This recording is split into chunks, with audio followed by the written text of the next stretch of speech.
महाराष्ट्रात अन्न आणि औषध प्रशासनाच्या प्रमुख पदाची जबाबदारी 14 मेला तुकाराम मुंडे या अधिकाऱ्यांनी घेतली. 21 वर्षात 25 बदल्या झालेले हे अधिकारी जेव्हा त्या खात्याचे प्रमुख म्हणून जेव्हा आले, तेव्हा अर्थातच सगळ्यांना माहिती होतं की इथेही ते काहीतरी निश्चित कारवाई धडाकेबाज करणार. कारण त्यांचा आत्तापर्यंतचा जर ट्रॅक रेकॉर्ड पाहिला तर तो तसाच राहिलेला आहे. आणि अर्थातच त्यांनी ती कारवाई अतिशय धडाकेबाज अशी सुरू केली. आणि तुमच्या आमच्या अन्नात किती प्रकारचं वेगवेगळं विष कालवलं जातं हे जर आकडे तुम्ही ऐकलेत त्यांच्या कारवाईमधून आतापर्यंत झालेल्या, तर अक्षरशः प्रत्येक बाहेर जाताना घास खाताना आपण त्याकडे संशयाने यापुढे कदाचित बघू. परिस्थिती अतिशय बिकट आहे आणि त्यातून मार्ग काढण्याचे त्यांचे प्रयत्न सुरू आहेत. नमस्कार, मी प्रतिभा चंद्रन आणि तुम्ही बघत आहात नवराष्ट्राचा विशेष कार्यक्रम centre point with doctor Uday Nirgudkar. Sir, यांनी नमस्कार सर. मुंडेंनी जेव्हा आपली जबाबदारी स्वीकारली तेव्हा अर्थातच त्यांची आतापर्यंतची कारकीर्द बघितल्यानंतर ते धडाकेबाज कारवाई यामध्येही करणार हे उघड होतं. ज्या विभागाला ते आलेले होते अधिकारी म्हणून त्यांचे धाबे दणाणलेले अर्थातच असणार. काय नेमकी आकडेवारी सर आजपर्यंतची आहे जी तुमच्याकडे असेलच? या कार्यक्रमासाठी म्हणून खास ही आकडेवारी तयार झाली असं समजा.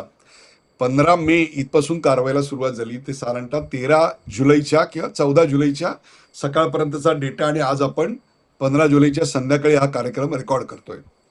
एकूण 360 आस्थापनांवर धाडी पडल्या आणि दूध जे भेसळयुक्त पकडलं गेलं ते किती आहे, किती अंदाज असेल की जे अन्यथा तुमच्या आमच्या पोटात गेलं असतं आणि त्यांनी भीषण रोग झाले असते. त्यातला एक रोग कॅन्सर सारखा सुद्धा आहे. आणि त्या दूषित भेसळयुक्त दुधाची क्वांटिटी किती होती तर 1,60,000 लिटर. आतापर्यंत 1,60,000 लिटर नाही दूध पकडलं गेलं आणि ते नष्ट करण्यात आलं. गुटखा ही आणि खर्रा जे ह्याच्यामध्ये असतील, कोण आपले विदर्भातले प्रेक्षक असतील त्यांना माहिती आहे. खर्रा ही आपल्याकडे जरा कमी आहे या भागामध्ये महाराष्ट्राच्या, पण तिकडे खूप आहे. एक विचित्र वास येतो त्याला आणि त्याची त्या वासाची गुंगी येते काही जणांना आणि ते खाल्ल्याशिवाय माणसं अस्वस्थ होतात. तुम्हाला सांग, कामावर जाणं कठीण असतं अनेकांना खर्रा खाल्ल्याशिवाय. आणि त्या खर्रा is a classic recipe of attracting a catch. आता त्याच्यामध्ये 598 लोकांना अटक केलेली आहे. आणि ती अटक कशा करतायत तर खाणे नाही, तो वेगळा भाग आहे. विक्री आणि वाहतूक आणि साठवणूक हे तिन्ही गुन्हे आहेत आणि त्याच्याकरता 598 गुन्हेगारांना पकडलं गेलेलं आहे. तिसरं म्हणजे हॉटेल आणि धाबे. फक्त धाबे असे गलिच्छ वाटणारे रेस्टॉरंट नाही आहे, मोठे मोठे चांगली रेस्टॉरंट्स की जिकडे 400 आणि 500 रुपये तुम्हाला 400 रुपये सूपला द्यावे लागतात आणि मूळ डिश जर तुम्ही एखादी भाजी घेतलीत तर 700-800च्या खाली तुम्हाला भाजी मिळणार नाही. अशी 443 हॉटेलवर धाडी पडल्या आणि त्यातल्या 161 ठिकाणी त्यांनी सुधारणेच्या नोटिसेस काढलेल्या आहेत की हे सुधारा अन्यथा तुमचा परवाना निलंबित करू. आणि त्यातल्याच या 443 पैकी 56 ठिकाणी त्यांनी तात्काळ इतकी अस्वच्छता, गलिच्छता, आरोग्याला हानिकारक की तिकडे त्यांचे परवानेच निलंबित केलेले आहेत. एकूण सगळे मिळून धाडी जर तुम्ही या सगळ्याच्या पाहिल्यात ना तर त्यांच्या या सगळ्या धाडी जर आपण ऍड करत गेलो तर तो आकडा आता 1131च्या पुढे गेलेला आहे. हे झालं इथलं. आता दुसरं दूध आणि पनीर, ज्याला वारेमाप प्रसिद्धी मिळाली, याचं कारण त्याचा थेट संबंध आपल्या जीवनाशी आहे. आणि आपण नेहमी बघतो की दूध आणि पनीर बाहेर विकत घ्यायला गेलात की तुम्हाला 300-350 रुपये किलोनी पनीर मिळतं. पण तुम्ही जर पनीर घरी बनवायचं म्हटलं तर तुम्हाला जे दूध लागतं ना त्या दुधाची किंमतच 400 रुपये आहे. मग त्याचं प्रोसेसिंग आलं, मग ते तुम्हाला इतक्या कमी किमतीत देणं परवडणं शक्य नाहीये. म्हणजे याचा अर्थ त्याच्यामध्ये काही ना काहीतरी प्रकारचे अडल्ट्रेशन, भेसळ होत असते, म्हणून ते परवडतं. यापुढे हॉटेलात गेल्यानंतर पनीरची भाजी खायच्या आधी कृपया या स्टॅटिस्टिक्सचा विचार करा की एवढं स्वस्त देणं कसं परवडतं. घरी एकदा पनीर करून बघा, मग तुम्हाला कळेल 1 किलो पनीर बनवायला तुम्हाला किती लिटर दूध लागतं आणि किती हे देतात. हे मी तुम्हाला अशा करता सांगतोय की अशा 360 एकूण दाढी पडलेल्या आहेत आणि त्यातल्या 156 ठिकाणी त्यांनी सुधारणा सुचवल्या आहेत. मग त्या सुधारणा दूध कलेक्शनच्या आहेत, दुधाच्या टेस्टिंगच्या आहेत. त्याच्यानंतर टेस्टिंग झालं की मग त्याचं प्रोसेसिंग आहे, त्याचं पॅकेजिंग आहे, त्याचं डिस्ट्रीब्युशन आहे आणि पुन्हा डिस्ट्रीब्युशन नंतर होलसेलर रिटेलरकडे साठवून ठेवलेलं आहे आणि मग ते तुमच्या घरी आहे. या सगळ्याला प्रत्येक ठिकाणी एक क्वालिटी मापदंड आहेत आपल्याकडे आणि ते मापदंड अनेक ठिकाणी व्हायोलेट केलेले होते. त्याचा वापर केला गेलेला होता आणि त्याच्यामुळे 156 ठिकाणी सुधारणा आणि 25 ठिकाणी हे सुधारणेच्या पलीकडे आहे. त्यामुळे त्यांचं तात्काळ निलंबन करण्यात आलेलं आहे. आणखीन आपल्याकडे काय असतं तर प्रतिबंधित अन्न असतं. प्रतिबंधित अन्न म्हणजे which is hazardous to eat. अशा प्रकारच्या 588 पैकी 570 ठिकाणी जरा व्हायोलेशन दिसलं. 439 FIR आणि 598 अटक, जे मगाशी मी तुम्हाला प्रतिबंधित गुटखरे सांगितलं ते ते हे आहे. याच्या व्यतिरिक्त इतर अन्न आहे. 543 ठिकाणी त्यांनी थेट कारवाई केलेली आहे आणि जप्त केलेलं जे अन्न आहे त्याचे किलोग्राम किती आहेत माहिती आहे का? मी मोजून घेतले ते 27 लाख किलोचं अन्न पकडलं गेलं आहे बाप की जे भेसळयुक्त आहे. 443 हॉटेलवर मी तुम्हाला सांगितलं ज्या रेड पडल्या ना, आणि त्याच्यात सुद्धा 56 ठिकाणी निलंबन आहे. आणि नुसतं हे गुन्हा घडल्यानंतर पकडणं नाहीये. मला त्या खात्याचं आता कौतुक आणि अभिनंदन का करायचं आहे तुकाराम मुंडेंचं, की नुसतं धडक कारवाई आणि धडक प्रसिद्धी असं नाहीये. तर हे होऊ नये म्हणून नागरिकांनी जागरूक व्हावं याच्याकरता म्हणून त्यांनी एक हेल्पलाईन चालू केलेली आहे. त्याचा नंबर मी आज प्रेक्षकांसाठी सांगतोय. तो हेल्पलाईनचा नंबर आहे 1800-222-365. हा टोल फ्री नंबर आहे. पुन्हा एकदा सांगतो 1800-222-365. या व्यतिरिक्त कमेंट बॉक्स मध्ये खाली देऊच. करेक्ट, कमेंट बॉक्समध्ये देऊ. आणि शिवाय एक कंप्लेंटचा त्यांनी एक साईटही तयार केलेली आहे. त्याचाही खाली टाईप करून आपण दाखवूया की जर तुम्हाला टोल फ्रीवर नंबर करणं नाही जमलं तर तुम्ही या कंप्लेंटमध्ये जाऊन तुमची कंप्लेंट टाईप करू शकता. आणि ही कशाच्या बद्दलही आहे, केवळ अन्न हे नाही आहे हा विषय, तर सौंदर्य प्रसाधनं आहे, औषधं आहेत, उपकरणं आहेत. अहो साधे हँडग्लोव्ह जे वापरायचे आहेत ना ते ठेवायचे कसे, त्याची सुद्धा एक एक्सपायरी आहे. हे सगळं एवढंच नाही तर अंमली पदार्थ कुठे मिळतात, गुटखा कुठे मिळतो, अमुक कुठे मिळतो, गांजा, चरस, हे सगळं ह्याच्यामध्ये येत आहे तुम्हाला सांगतो. आणि ह्या सगळ्यावर एकीकडे प्रिव्हेन्शन असे फोन करून आणि दुसरीकडे क्युअर म्हणजे धाडी टाकून त्याच्यावर जरब बसवणे, या दोन्ही गोष्टी आता अत्यंत वेगाने सुरू आहेत. सर, म्हणजे अन्न भेसळ, खाद्यपदार्थांमधली भेसळ यामध्ये एक सातत्याने आढळतं ते म्हणजे खवा, भेसळयुक्त खवा. आणि ही जी वेगवेगळी भेसळ केली जाते, सणावाराच्या तोंडावर आपल्याला अक्षरशः ट्रक भरभरून खवा येतो, कुठल्या तरी गोणीमध्ये बोरीमध्ये असा बांधलेला असतो आणि आपण अगदी शानदारपणे ते मिठाया सगळीकडे वाटतो काय, खातो काय. या सगळ्याच्या कारवाया सुद्धा मोठ्या प्रमाणामध्ये सुरू आहेत. आणि तुकाराम मुंडेंसारखा सजग अधिकारी नसेल तर हे सगळं विषच म्हणायला हवं. कारण अनेक आजारांना आमंत्रण हे आपण पोटात आपल्या गेलं असतं. जेवढे लाख किलो अन्न तुम्ही सांगितलं की जे खाण्यायोग्य नव्हतं म्हणून पकडण्यात आलेलं आहे, ते सगळं कोणाच्या ना कोणाच्या तरी पोटात गेलं असतं. ही काय गुन्हेगारी प्रवृत्ती आहे, हे काय आहे जे अन्न पुरवतात त्यांना हे कुठेही कॉन्शियस ज्याला म्हणता येईल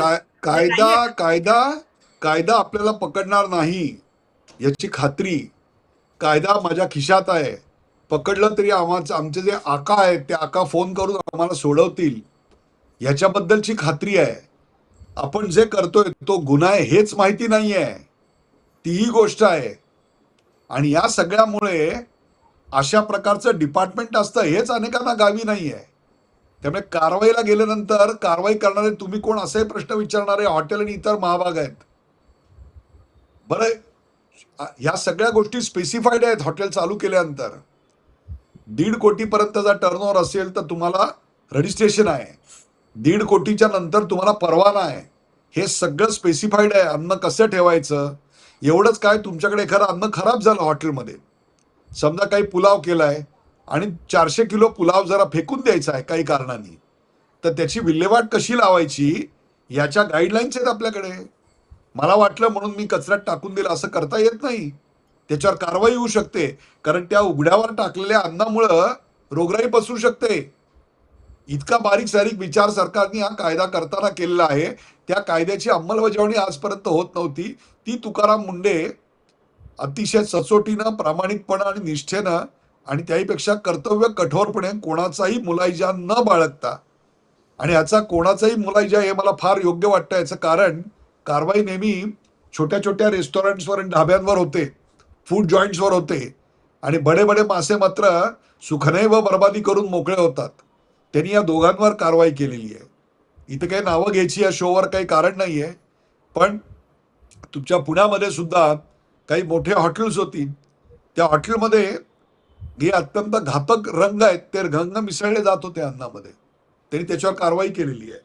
दुसरी गोष्ट, काही एक्सपायर्ड गोष्टी होत्या, त्या विकल्या जात होत्या, त्या एक्सपायर्डवर कारवाई केलेली आहे. आपण आज अनेकदा 10-12 तास लोक बाहेर असतात, सहज कुठे जाताना वडापावची गाडी दिसली, खमंग वास आला की आपल्याला तो खायचा मोह होतो, आणि मग तो जो वडा असतो त्याचा जो घाणा आहे तेलाचा, तो सकाळी त्यांनी तेल त्याच्यात घातलेलं आहे, फ्रेश तेल, आणि त्याच्यात तो 400-500 वडे काढतो. ते तेल तुम्ही जाऊन पाहिलं तर इतकं काळं असतं, तुम्ही कुठल्याही कार्डिओलॉजिस्टकडे जाऊन विचारा, तो म्हणला की this is not only carcinogenic but this can cause severe heart attacks, severe blockages याच्या सगळ्यामुळे येऊ शकतात. मग ह्याच्यावर जर कारवाई करणार असू आणि if you are going to be blissfully unaware about it, तर मग ही परिस्थिती सुधारणार कधी मला सांगा. आणि हे फक्त छोट्या ब्रँडमध्ये होते असं नाही, मोठे मोठे ब्रँड सुद्धा to cut the corners and make profits. याचं कारण ग्राहकांना कमीत कमी आणि स्वस्तात हवंय.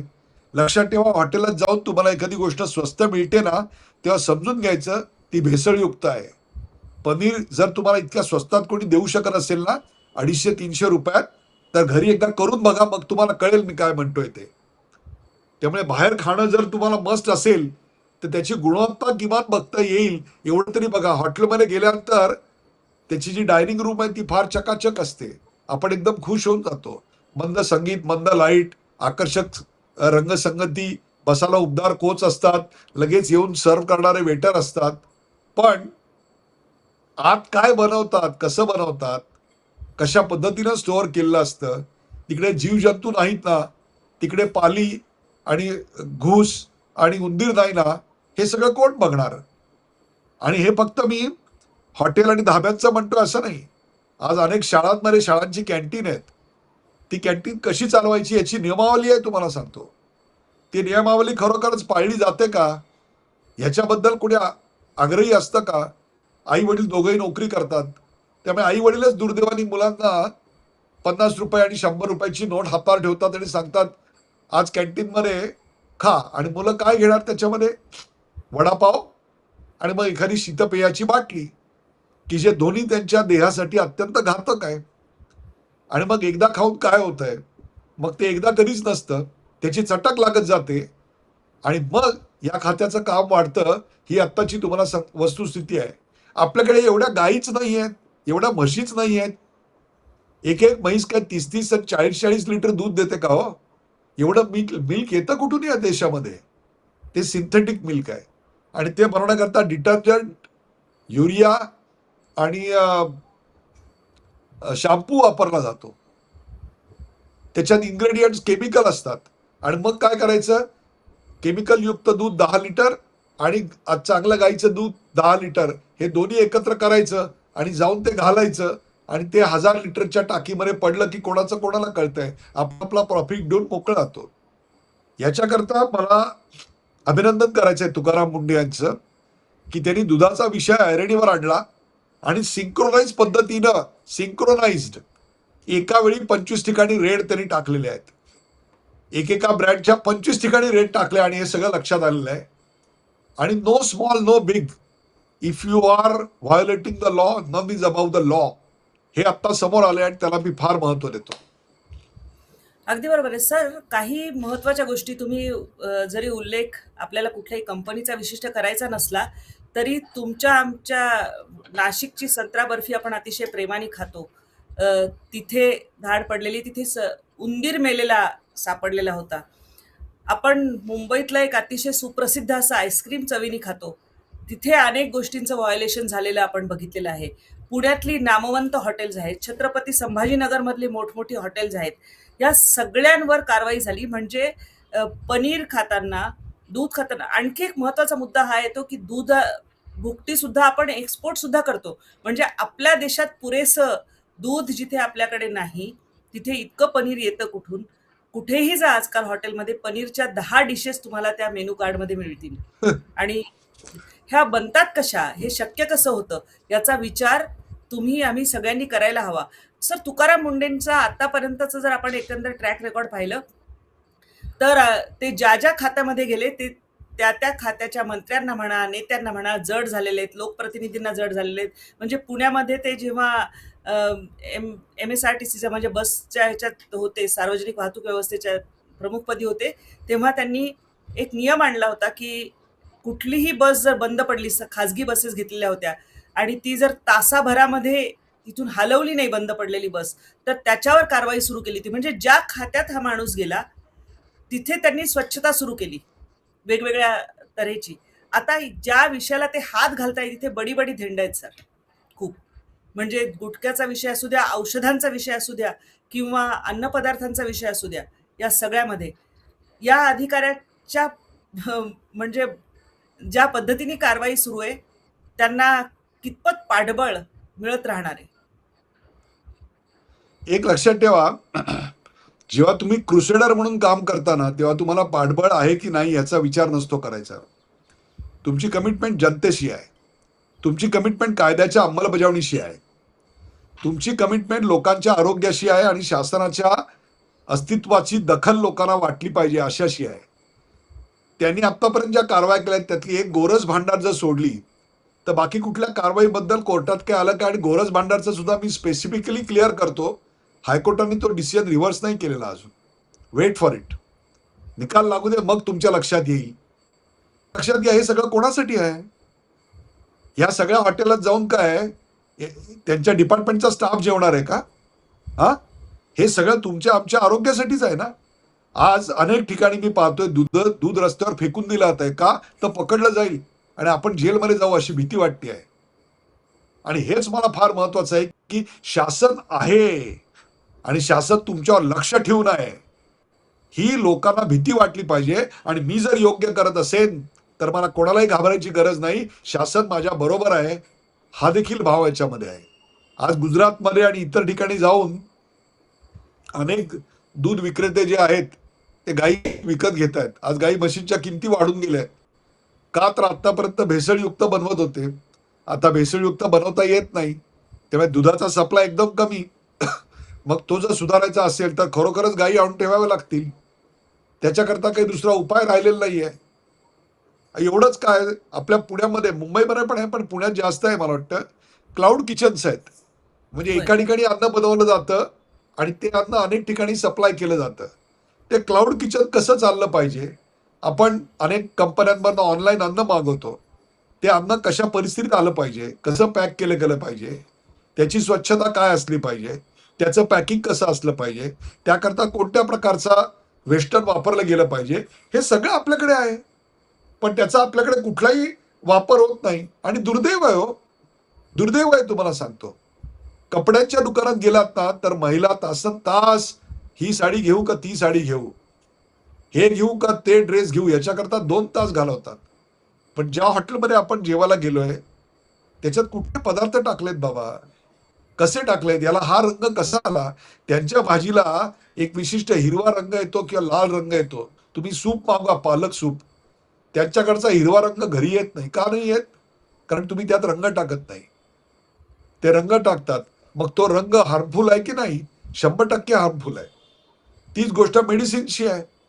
16-18 वर्षाचा घरातला एकदा मुलगा सध्या आता खूप सर्दी, ताप, खोकला सगळ्या घरात सुरू आहे. डॉक्टर औषध लिहून देतात.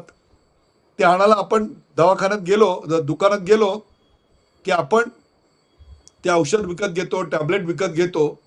त्याची फक्त किंमत विचारतो. पण त्याची एक्सपायरी कोण बघणार? Expired medicine, expired medicine, expired tablet हे आहे की नाही हे कळणार कसं आपल्याला?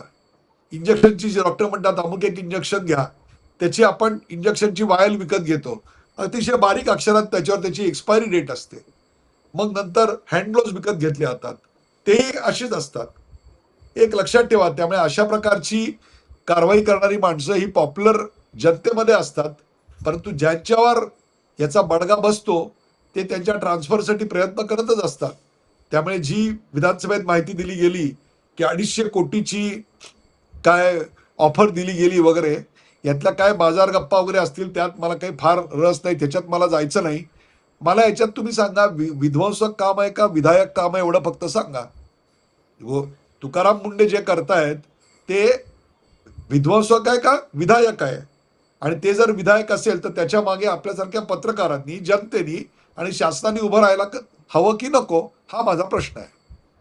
अगदी बरोबर आहे सर. यापूर्वी सुद्धा त्यांनी जेव्हा जेव्हा कारवाई केलेली होती 2016 मध्ये त्यांच्यावर एक अविश्वासासारखा प्रस्ताव आणण्यात आला, कारवाई झाली होती, जनता त्यावेळी उभी राहिली.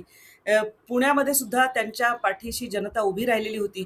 यापूर्वी अरुण भाटिया या अधिकाऱ्यांचं मला आठवतं की 90 तलाठ्यांना त्यांनी एका वेळी निलंबित केलेलं होतं. आणि ते जेव्हा महापालिका आयुक्त म्हणून इथे आले तेव्हा सुद्धा त्यांच्या विरोधामध्ये सगळ्या नगरसेवकांनी मिळून अविश्वासाचा प्रस्ताव आणला.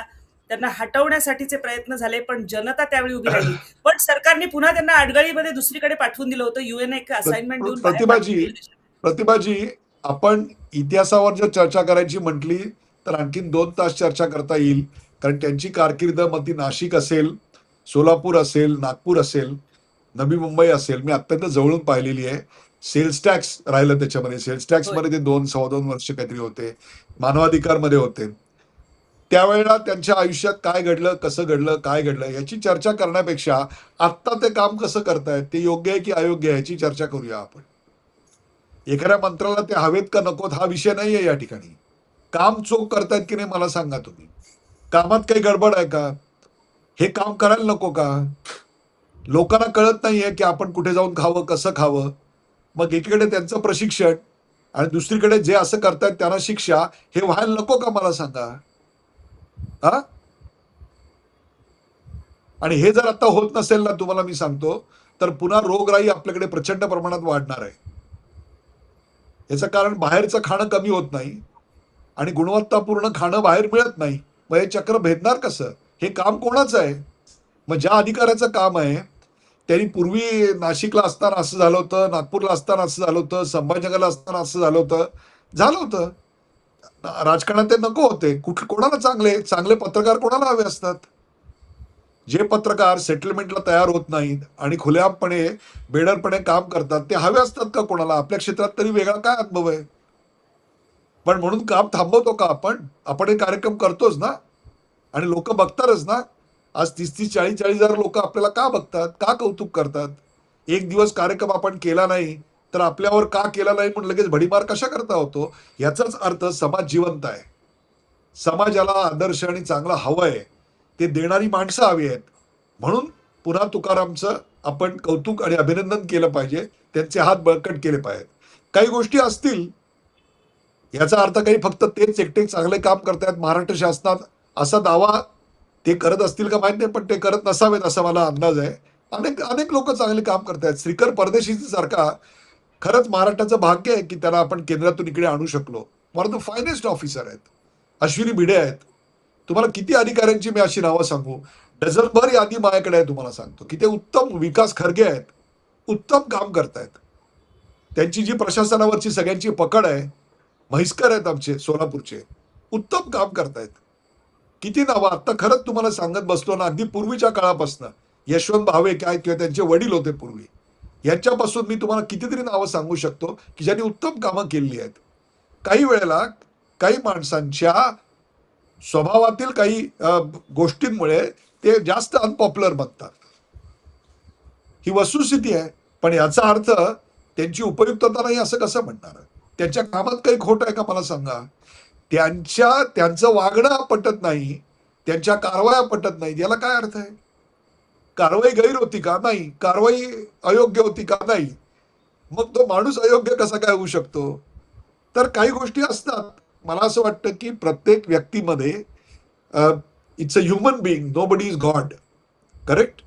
त्यामुळे आत्ता माफ करा, त्यामुळे तुकाराम मुंडे जे आता करतायत ते त्या खात्यासाठी, शासनासाठी आणि जनतेसाठी अत्यंत योग्य आहे.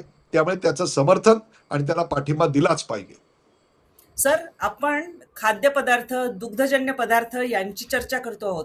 तुम्हाला सर मिस्टर इंडिया हा जर चित्रपट आठवत असेल, तर आपल्या घरी जो किराणा येतो त्यामधल्या प्रत्येक डाळीमध्ये भेसळ आहे. असंख्य गोष्टी अशा आहेत की भेसळयुक्त अन्न आणि अन्नपदार्थ, धान्य हे सगळं आपल्या घरापर्यंत पोचतंय. औषधं शुद्ध नाहीयेत. या सगळ्याच्या शुद्धीकरणासाठी असे अधिकारी हे जागोजागी असणं गरजेचं आहे. ऍब्सोल्युटली ते नाहीयेत असं नाहीये, तुम्हाला मी सांगतो. आहेत, ते काम करतायत म्हणूनच हे चाललेलं आहे. नाहीतर या लोकांनी, भ्रष्ट लोकांनी आणि भेसळखोरांनी हा देश कधीच विकून खाल्ला असता आणि आपल्यालाही विकून खाल्लं असतं. अनेक जण काम करतायत. एफडीए मध्ये याच्यापूर्वी देखील का चांगले अधिकारी येऊन गेले ना. महेश झगडे होते की इकडे, अप्रतिम काम केलं त्यांनी. त्याच्यानंतरही चांगले अधिकारी आले. काही लोकांना काम करणं जमलं, काही लोकांना जमलं नाही या लॉबी विरुद्ध काम करणं. म्हणून ते अपयशी असं मी म्हणणार नाही. उनको टाइम लगने वाला था, उनका टाइम नहीं आया था. त्यांना प्रसिद्धी नाही मिळाली. तुकाराम मुंडेंचं आज असं झालेलं आहे की आज पेपर उघडल्यानंतर तुकाराम मुंडे यांचं जर नाव नसेल आणि त्यांच्या धडक कारवाईचं जर नाव नसेल तर आजचा पेपर हा 8 दिवसापूर्वीचा आहे की काय असं वाटायला लागतं. अशी परिस्थिती आज झालेली आहे. हे चांगलं आहे की वाईट आहे मला माहित नाही, पण हे योग्य आहे असं मी नक्की म्हणेन, तुम्हाला सांगतो. ह्याच्या कारण एक भीती बसली पाहिजे. आपण जर काही गैर करत असू, आपण जर लोकांना सबस्टँडर्ड मटेरियल अयोग्य देत असू, तर या कारवाया व्हायलाच पाहिजेत आणि या सगळ्यांवर व्हायला पाहिजेत. आणि ते आता होत आहेत. हे खातं आहे याची जाणीव होते, याला फार महत्व आहे. त्यामुळे यापूर्वी या खात्यात असं का होत नव्हतं वगैरे, हे या चर्चेत मी आता काही जाणार नाही. काल सूर्य उगवताना आम्हाला दिसला नाही. अरे काल आभाळ होतं म्हणून दिसला नाही, आज उगवलाय ना बाबा. मग किमान त्याचं कौतुक तरी करा, त्याचं अभिनंदन करा आणि त्याला पाठिंबा तरी द्या. असा आक्षेप आहे की त्या खात्याचा आणि त्यांचा, तुकाराम मुंडेंचा एक दहशतवाद आहे. काही जर चांगली कामं होण्याकरता दहशतवाद असेल तर त्याचंही कौतुक करायला पाहिजे. तो दहशतवाद आहे म्हणून तर काही लोक काम करत ते. नाही तर अन्यथा या चलता है ॲटिट्यूड आहे, सगळीकडे चलता है ॲटिट्यूड आहे. तुम्हाला सांगतो, प्रत्येकाला शॉर्टकट हवा आहे इकडे. पेपर फुटीचं प्रकरण काय आहे? शॉर्टकटच आहे. विद्यार्थी तर सोडा, शिक्षकांनाही हवंय पेपर फुटलेला. मग हा समाज सुधारणार कोण? कोरियन आणि साऊथ कोरियन आणि लॅटिन अमेरिकन येऊन सुधारणार आहेत का? तुम्हाला आम्हालाच उभं राहावं लागेल ना. मग आमच्यातले जे उभं राहत आहेत त्यांचे पाय खेचायचे का उभं राहायचं त्यांच्या मागे? काही 2-4 स्वभावातले दोष असतील, विसरून जा. त्या खात्यात चांगलं काम होतंय का नाही होतंय? लोकांचे जीव वाचतायत का नाही वाचतायत? याला महत्व नाही का? एक्सपायर डेट झालेली मेडिसिन्स विकली जातात. हे जर त्यांचं डिपार्टमेंट शोधून काढत असेल तर मग काय करायचं? त्यांच्या टेन्युअरची एक्सपायर डेट त्याच्यावर लिहायची. हा उपाय आहे? मग कोणीच चांगला अधिकारी काम करू शकणार नाही, कारण दुसरं कोणीही करणार नाहीये. तुम्हाला सांगतो, we will have to rise up and I am very happy that somebody is coming up. Maharashtra शासनामध्ये असे चांगले अधिकारी आहेत, त्यांच्याही कामाला तितकीच प्रसिद्धी मिळाली पाहिजे. तेही चोखपणे आपली जबाबदारी पार पाडतायत. फक्त मुंड्यांच्या बाबतीत काय झालंय की आता हुए तो हुए, नाम हुआ बदनाम हुए तो भी नाम हुआ असं झालेलं आहे. आता मुंड्यांचं नाव नसेल तर पत्रकारांना चैन पडत नाही, अशी परिस्थिती आता झालेली आहे. पण तुम्ही एक जो मध्ये मुद्दा मांडलात सर, बोलता बोलता आता, तो फार महत्वाचा होता की अनेकांना भीती वाटते आणि त्यामुळे दूध पकडलं जाईल म्हणून फेकून दिलं जात आहे पण विकलं जात नाहीये. ये डर होना चाहिए. एका चित्रपटामध्ये तो डायलॉग होता, बहुत ऍब्सोल्युटली. अच्छा लगता है, ये डर होना चाहिए. तर असे अधिकारी तुकाराम मुंडे हे सध्या ज्या पद्धतीने कारवाया करतायत, ज्या पद्धतीने काम करतायत, ते निश्चितच भेसळ जी आहे ती पकडण्याचं काम आहे. हे विष अन्यथा तुमच्या आमच्या पोटात गेलं असतं. पण आपली काही जबाबदारी आहे की नाही? तर प्रत्येक गोष्ट खाणारा पदार्थ आपण हॉटेलमध्ये जेव्हा जातो तेव्हा तो तपासून बघणं गरजेचं आहे. एक तर्क, लॉजिक ज्याला बेसिक म्हणता येईल, कॉमन सेन्स, तो जसं पनीर इतक्या स्वस्तात जर मिळत असेल तर तुमच्या मनामध्ये प्रश्न आलाच पाहिजे की हे योग्य आहे की अयोग्य आहे. एखादी डिश हॉटेलमध्ये खाता तेव्हा त्याचा रंग जर फार तुम्हाला म्हणजे असं नेत्रांना जर भुलवत असेल तर तुमच्या मनात प्रश्न आला पाहिजे की हे चुकीचं अगदी. आहे की बरोबर. येस. आणि या येस. सगळ्याची सजगता जर आपण बाळगली तर मुंडेंसारख्या अधिकाऱ्यांचे हात बळकट होणार आहेत. तुम्ही आम्ही सुद्धा नागरिक म्हणून आपल्या आरोग्याला जबाबदार आहोत, त्याची सुद्धा आपण जाणीव ठेवली पाहिजे. आणि अर्थातच तुकाराम मुंडे यांनी ज्या पद्धतीने कारवाई सुरू केलेली आहे, आपण असं गृहीत धरूया की ते अजून भरपूर काळ या विभागाचे प्रमुख म्हणून राहतील आणि यामध्ये जितकी चांगली म्हणजे पद्धत सिस्टीम्स लावायचा प्रयत्न असेल तो आणतील आणि तुमच्या आमच्या आरोग्याची, स्वास्थ्याची काळजी त्या सोबतच घेतली जाईल. तुर्तास त्यांचं अभिनंदन पुन्हा एकदा करूया. तुमच्या कमेंट्स ज्या असतील त्या अवश्य कळवा. खाली आम्ही डिस्क्रिप्शनमध्ये तुम्हाला पुन्हा ते सगळे नंबर्स देतो आहोत जिथे तुम्हाला कुठल्याही संबंधातली तक्रार करता येणार आहे. त्या पोर्टलची लिंक देत आहोत की ज्या पोर्टलवर जाऊन तुम्ही तुमची तक्रार किंवा शंका जर असेल तर ती नोंदवू शकाल आणि त्यावर अर्थातच त्यांचं खातं सजग असल्यामुळे ती कारवाई तातडीने होईल. हा व्हिडिओ जास्तीत जास्त लोकांपर्यंत पोहोचवा, कारण हा आरोग्याचा प्रश्न आहे, तुमच्या आमच्या जीवनाचा प्रश्न आहे. आणि चॅनलला अर्थातच सबस्क्राईब करायला विसरू नका. तुर्तास मी आणि निरगुडकर सर आपली रजा घेतो. धन्यवाद. धन्यवाद.